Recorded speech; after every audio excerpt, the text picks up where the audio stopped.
para sa amin, obligasyon to ng bawat isa na election kasi future din naman natin ng mga future na kabataan yung nakasalalay po.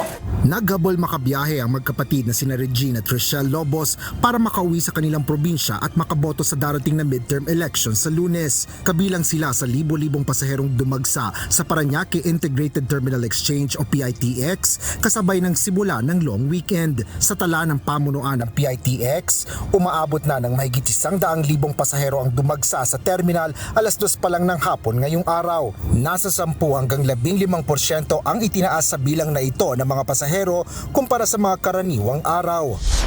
Dito sa Parañaque Integrated Terminal Exchange o PITX, ilang biyahe sa timog bahagi ng bansa ang fully booked na dahil sa pagdagsa ng mga pasahero. Kabilang sa mga ruta na fully booked na ay ilang biyahe papunta sa Bicol Region, Visayas at Mindanao kung saan ilang bus lines ay punuan na hanggang sa mismong araw na ng eleksyon. Bagaman maagang nakabili ng bus ticket ang ilang mga pasahero, namomroblema naman ang iba dahil sa fully booked na ang ilang bus lines. Galing pa lang kami sa work actually, na half day kami ngayon. Opo, tapos umabol din kami na kasi fully booked na. So kailangan namin umuwi ng election para din makaboto. Sa ngayon sir, hindi kami binigyan ng ticket Nahihirapan kami.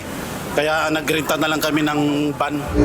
Samantala, sa Ninoy Aquino International Airport, tumaas din ang bilang ng mga pasahero sa mga nagdaang araw. Sa datos ng Manila International Airport Authority o MIAA, nasa 140,000 hanggang 150,000 ang bilang ng mga pasahero. Nasa 7 hanggang 19,000 ang itinaas sa bilang na ito kumpara sa parehong petsa noong 2024. So, kailangan talaga, ready tayo gagi. And again, ulitin ko, yung kabilin-bilinan ng Pangulo natin, safety and convenience gagi ang priority natin.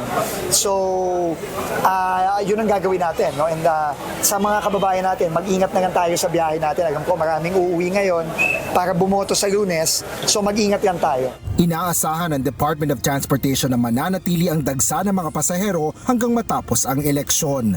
Asher Cadapan Jr., UNTV News and Rescue. Diyos ang aming sandigan, serbisyo publiko ang aming pinahalagahan.